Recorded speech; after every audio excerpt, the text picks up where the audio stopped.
Hi, welcome to Superhog's Guest Experience mini-series. Today, I'm joined by the founder of Becoming RentABLE, Lorraine Woodward. Lorraine, how are you? Absolutely fabulous. Lorraine, it's so good to see you. It's like I keep making excuses for us to see each other because I like it so much. Thank you. Same here. Lorraine has very kindly joined us today for this special episode of how to create unforgettable guest experiences. Accessibility is something that as property people we don't talk about as much as we should. It's something that we think might be out of our reach. Lorraine is here to tell you that neither of those things are true. Lorraine, can you tell us a little bit to get started about Becoming RentABLE? Sure. We are a listing platform focused on accessible short-term rentals. We go beyond the wheelchair access. We've really broadened our scope to include access for people who use wheelchairs and walkers who may have autism or intellectual disabilities, vision and hearing. It's a niche market in the industry that really has not been met, and we're here to meet that need. It's fantastic. I love the work that you do. What would you say is the number one most important thing a property manager should be thinking about when it comes to accessibility in their properties? Gosh, I don't know that there's one. I think so many times we think of accessibility, for me, that I use a wheelchair, of what are those things that are important to me. A hard surface driveway, a zero threshold entry, a wide door, a roll-in shower. But somebody with autism may be looking for a swing, a quiet place, making sure that there's blackout curtains in the space so it's a very calming environment. So I would say to property managers to really look, well, first of all, come to becomingrentable.com. There we go. That's the number one thing, surely, right? That's it. And we have list of information there, and always are available to answer questions. I love it, Lorraine. For me, and we've talked a lot, and you've opened my eyes and taught me a lot about the issue. I know I still have a lot to learn. For me, when I talk to you, I think the biggest problem is a lack of understanding from the suppliers about what might constitute being accessibility. So for me, it feels like cataloging and labeling could be a really good first step. It is. And, we start with your description of your property.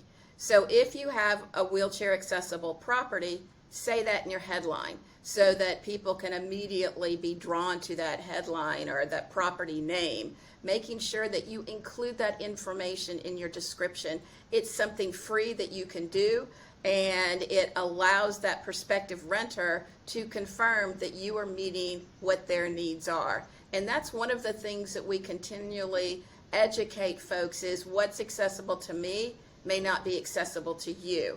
And so I'm going to have a host of my needs, and somebody else that's in an electric wheelchair that has the muscular dystrophy may be looking for something else. So include that in your photographs. And by the way, when you take photographs, think about what's on the floor. So many times photographs are taken like from the waist up, and we don't know in that bathroom scene, is it a tub? Is it a step-in shower? Is it a roll-in shower? We want to know what's on the floor, and so many times we don't see that in the photography. So something simple that folks can do that costs no extra money is giving that visual and written description of what you have. So important. And bathroom description, I mean, it's not a particularly long section anyway. You can definitely say, is the door wide enough for a wheelchair to come in?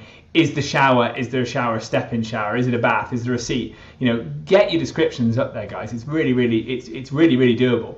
What would you say to someone who said, I don't have the resources to make my properties accessible? That's the great thing about accessibility, I think, because there's so many things that we don't think about that you might have. For example, you have a blender in your property. And you're going, yeah, we love our margaritas and our daiquiris, but a blender is very important for somebody with a feeding tube so that you can blend their food and they don't have to take this big bulky item.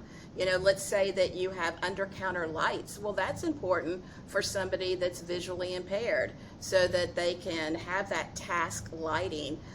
Or you have, light color walls like you have.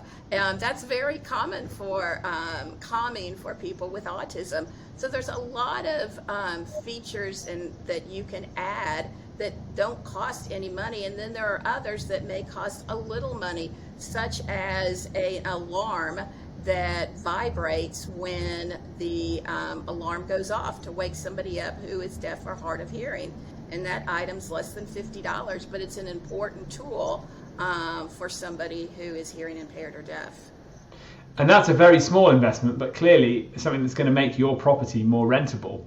There's a big opportunity here, isn't there? You're dealing with requests every week, every day, from people looking for accommodation. So the financial incentive should be there for property managers to make small changes or big changes in their properties to get them up to standard. It's a crazy industry of the opportunity. Just in the United States, over 25% of our population has a disability. Now, that doesn't include your friends, your family members that want to travel with you, or a caretaker. So we're looking at a huge amount of our population here in America and throughout the world that are needing this. And the unique aspect of this is that nobody else is doing this. So you have the opportunity to be front and center where nobody else is doing it. So it gives you this step ahead of your competitors. Lorraine, thank you so much. As always, educational and informative and fun. Thanks for your time. Thank you.